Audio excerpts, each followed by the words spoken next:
We booked our flights through British Airways and we flew American Airlines out of Boston with a layover in Heathrow.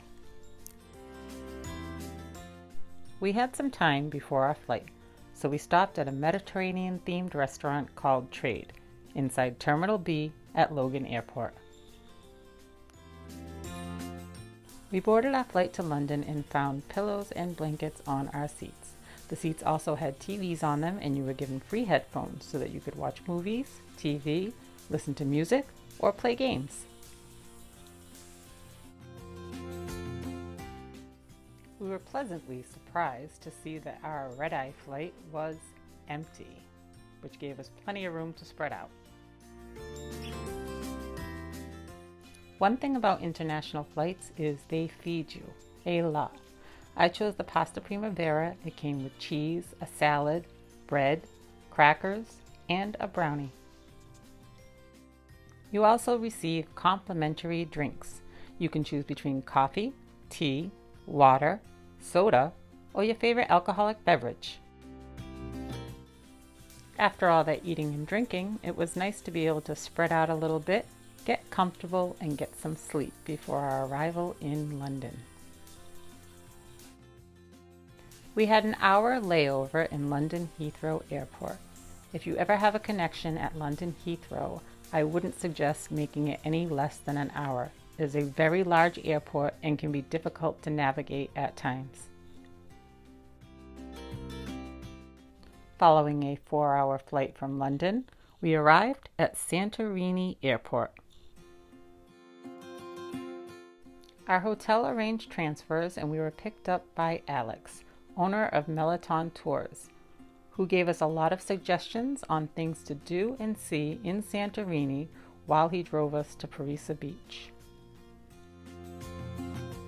Parisa Beach is where we spent our first 4 nights in Santorini. At Parisa Beach, we stayed at the Spiridula Villas. It was a no-frills accommodation, but it was reasonably priced, clean, comfortable, close to the bus stop, the beaches, the restaurants, and all the shops along the beach road.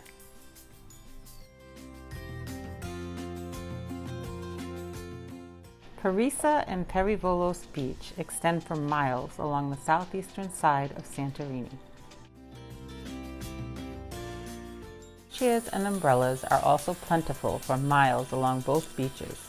They belong to the restaurants along the beach road and are free to use at most of them with the purchase of food or drink. The sand on the beaches of Santorini is volcanic, so it's not soft, white, powdery sand, but rather black and coarse. But the waters of the Aegean Sea more than make up for it. It is the clearest and most refreshing water I have ever swam in.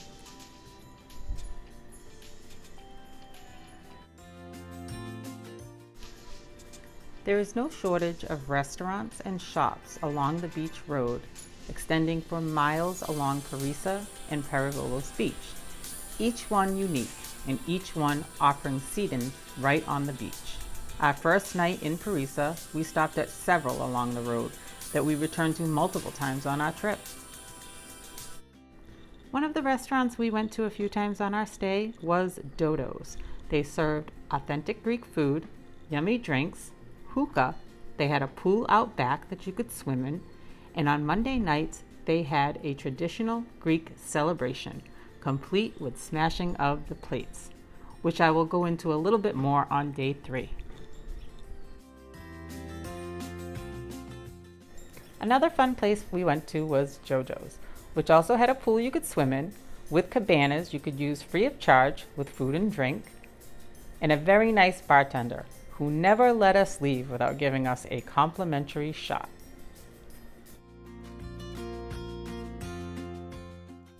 The bartender at JoJo's recommended a lively little restaurant in Perivolos called Seaside. We stopped in for a drink and some sushi and then headed back to our hotel so that we could get some rest after a long day of traveling.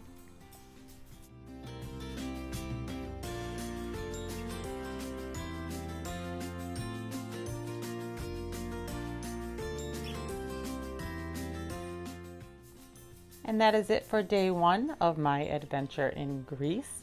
If you enjoyed it, like and subscribe.